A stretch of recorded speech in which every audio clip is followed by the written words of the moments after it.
Welcome to the third episode of Mine Planning Matters, the podcast. Now, if you're observant, you might notice that there's something a bit different about this third episode, and that is the intro that was missing at the beginning. So I got an intro made up that is a bit of an introduction to Mine Planning Matters and explains what it's all about. No one really wants to be watching that 30-second intro every one of these podcasts. So I'm sort of generally going to run without it and probably just tack it on the front of about every sort of third, fourth or fifth podcast or whatever, mainly just for anyone new who might come along. Now, as I said in the last episode, I'm going to talk about stochastic scheduling for a while because it's a real passion of mine. And I figure if I'm going to talk about stochastic scheduling, really a logical place to start is why. Why should you think about stochastic scheduling? Why is it that I'm so passionate about stochastic scheduling?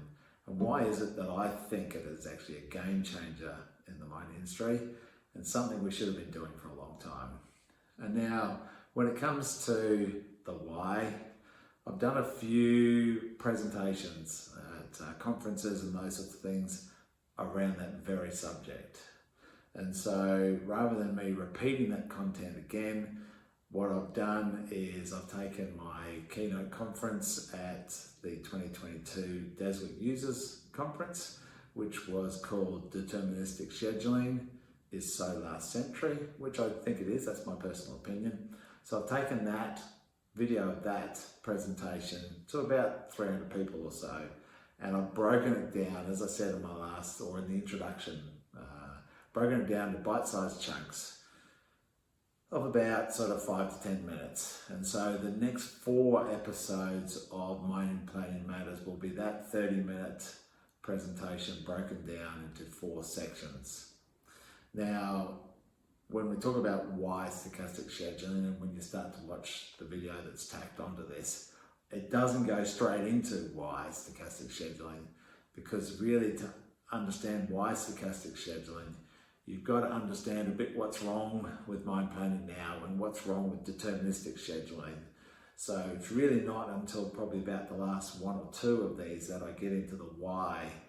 Before that, it's a bit of a build-up of what's wrong and therefore why. So stick with it through the 4 episodes to get to the why.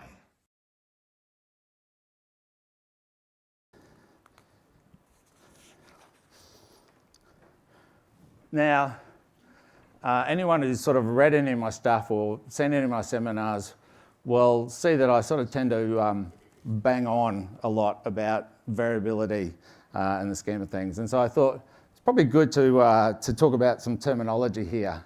And so, variability is that quality of being subject to change. And, working in the mining industry, I particularly love that word random that sort of is up there, because I sort of tend to think that what happens in the mining industry is random in the scheme of things. But, statisticians and mathematicians and so on will also use the terminology of uncertainty, where I sort of tend to use variability a lot and so on. And so, uncertainty is that state of limited knowledge where you can't necessarily describe now or the future. And I do tend to think that from a mine planning perspective, we think that we're describing the future fairly accurately, more accurately than what it is actually going to be. And then there's this other word that I think is underutilised a lot from a mine planning sort of perspective, and that's risk. And so, that's that chance of something happening that's going to have a negative impact. And variability and uncertainty can go either way, whether it's a normal distribution or some other form of distribution. They can go either way, and so we can have downside or we can have upside. Upside, when it comes to the impact, is generally called an opportunity, versus downside is called risk. And in the mining world, we generally operate in an asymmetrical world. We sort of always plan on the upside of everything and so on. And we have a lot more room for downside in mining in terms of massive weather events or significant breakdown on our equipment or things like that. So we have a lot more downside possibility than upside possibility. That's the way it just tends to work in the mining space. And so therefore, we are much more likely to finish up in that risk space rather than the opportunity space. And so I tend to think that variability leads to uncertainty, which leads to risk in the scheme of things. And from a terminology point of view, like I say, I use the word variability a lot, and I talk a lot about variability. And I think to myself that if I said to everyone, this plan has got a lot of variability in it, people would sort of tend to go, oh yeah, But if I said instead, there's a lot of uncertainty in this plan, some people might sort of take a bit more notice and pay more attention in the scheme of things. But if I changed it instead, there's a high degree of risk in this mine plan.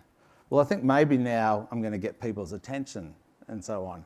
And so, for me personally, I use the word variability a lot, but I think that going forwards, I'm going to try and use the word risk a lot more, because risk is actually what it's about. And I think it's time that, the mining industry took a lot more notice of risk in the scheme of things. And so, as I say, I talk about variability, and I think that variability is one of the underutilised and undervalued issues that we have in mining. And so I sat down and I sort of thought, well, maybe let's just think about some of the items that occur from a variability sort of point of view. And so this was just like half an hour. I sat down, just wrote out a whole pile of things.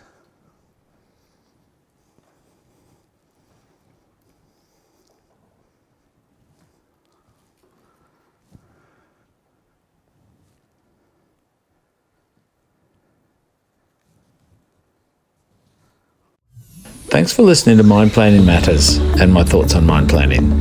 This podcast is for the benefit of the mining industry, and that's you. So I'd love to hear from you through the comments section, and please feel free to let me know any topics you'd like discussed in future episodes. You'll find much more content at our Insignia Mining website, and if you find any of our content valuable, please let your mining colleagues know so they can benefit as well.